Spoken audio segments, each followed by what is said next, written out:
Halo teman-teman, selamat datang di Mata Astral. Malam ini tim kita akan mencoba menelusuri salah satu terowongan yang ada di daerah Kemayoran ya. Jadi sebelum kesini, beberapa waktu lalu aku pernah nih ngasih deskripsi ngelihat sosok seorang perempuan dengan rambut sebahu, dengan muka penuh darah, dan ternyata sosok perempuan ini mirip dengan teman dari salah satu tim Mata Astral karena kecelakaan nih yang nggak jauh dari terowongan ini. Jadi kita itu mau mencoba ngeliat apakah sosok itu masih ada di lokasi atau enggak gitu. Jadi sekalian kita menelusuri tempat tersebut. Dan setelah sampai di lokasi dan setelah juga kita keliling-keliling dan akhirnya kita coba menelusuri langsung ke terowongan tersebut. Semakin ke bawah aku mulai ngerasain energi negatif yang cukup besar.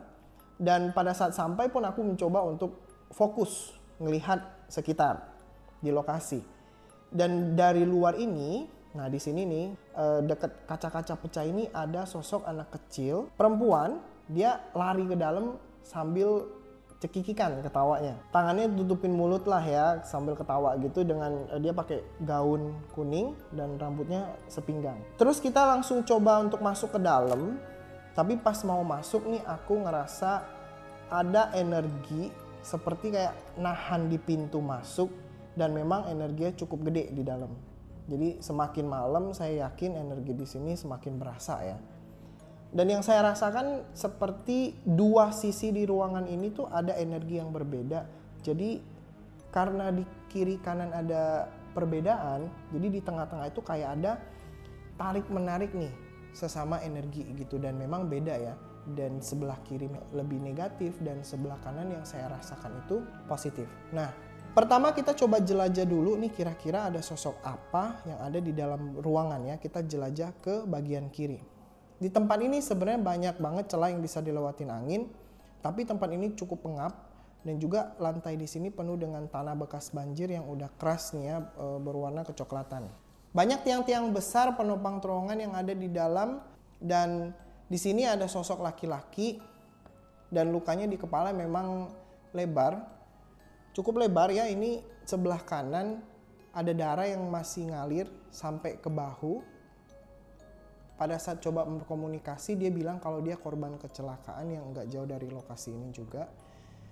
Dulu dia bilang dia tertabrak mobil dari belakang, nih kejadiannya sekitar jam 2 lewat dini hari. Dan saat itu aku tanya kapan kejadiannya, dia cuma diem aja, dia nggak ngasih tahu. Dan dia datang ke tempat ini karena tempat ini sudah nggak digunakan gitu ya, karena memang udah lama banget kosong, dan ngerasa diterima di sini. Ada lebih dari 10 sosok yang berkumpul di ruangan ini, khususnya di sisi sebelah kiri ya. Dan semakin dalam kita masuk di ujung kiri ada beberapa sosok yang duduk di atas, ada sosok laki-laki dan ada juga sosok laki-laki remaja yang mukanya hancur. Dan kita berusaha untuk berkomunikasi namun agak susah. Kita coba jalan ke sebelah kiri lagi. Di sini ada toilet.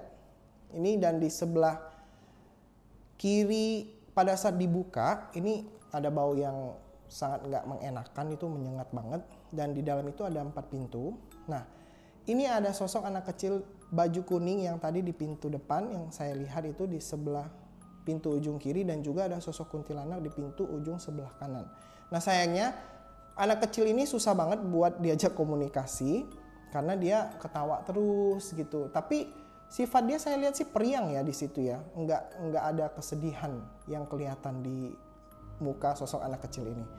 Kemudian pada saat kita beralih ke sisi kanan ruangan ini, memang semakin lama suasana di sini makin pengap, dan kita mulai diikuti sosok-sosok yang ada di ruangan sebelah kiri ini.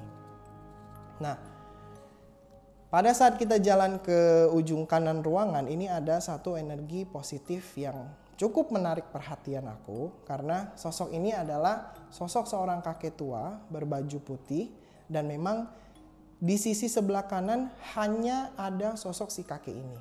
Saya yakin sosok-sosok yang ada di sebelah kiri itu nggak mau ataupun nggak berani untuk masuk ke sisi kanan ini ya. Dan pada saat aku mencoba berkomunikasi mengatakan hanya ingin melihat-lihat ruangan ini juga, dan sosok ini mengatakan untuk tidak terlalu lama di ruangan ini. Dan si kakek ini tahu niat kita kesini seperti apa, dan secara tidak langsung dia itu mengizinkan kita untuk di sini. Cuman ya dia mengingatkan kembali untuk tidak berlama-lama karena banyak sosok-sosok yang mungkin akan ganggu atau ngikutin di ruangan ini. Dan aku coba nanya nih ke sosok kakek ini kenapa ada di lokasi ini, dan dia berkata bahwa dia paling lama yang ada di ruangan ini. Jadi dia cerita bahwa dulunya dia ngerasa seperti dibuang sama seseorang yang dia udah anggap sebagai teman lah istilahnya gitu ya. Ini sosoknya manusia. Katanya setelah dia nggak dibutuhin lagi untuk bantu dalam urusan gaib seperti itu, jadi dia dibuang begitu saja. Dan asal kakek baju putih ini dia dari Jawa Barat, dia nggak menyebutkan dari mana tepatnya, dan sosok ini dia berjelajah lah, jalan-jalan sejauh mungkin gitu ya, dan sejauh ini untuk mencari tempat untuk istirahat gitu. Dan sosok kakek ini bilang juga dulunya di ruangan ini sering dipakai untuk hal-hal maksiat karena tempat ini sepi ya, dan juga gelap, makanya energi-energi negatif yang dikeluarin itu ngundang sosok-sosok lain untuk datang ke sini. Dan dia sempat bilang juga kalau sebenarnya dulu di ruangan ini nggak lebih dari 5 sosok sebenarnya, tapi karena ada kelakuan-kelakuan negatif seperti itu mengundang beberapa makhluk untuk datang ke sini gitu. Jadi setelah komunikasi, kakek ini juga bilang nih kalau sosok perempuan yang kita cari udah nggak ada di lokasi ini. Setelah kita berbincang seperti itu, sosok kakek ini mengingatkan untuk jangan berlama-lama di sini karena banyak sosok yang udah mulai tertarik dengan energi aku. Dan setelah berkomunikasi pun kita pamit dari lokasi dan masih mencoba untuk menjelajah sekitar lokasi tersebut dan nggak nemuin sosok-sosok lain lagi. Jadi malam ini cukup sampai di sini dulu untuk teman-teman. Tetap jaga diri dimanapun berada, jangan sampai memanfaatkan gedung-gedung kosong atau lahan kosong untuk melakukan maksiat ya.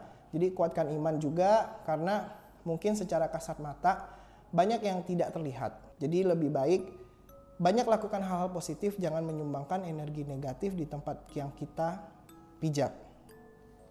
Jangan lupa untuk selalu support kita, follow IG kita, dan subscribe YouTube kita juga di Mata Astral.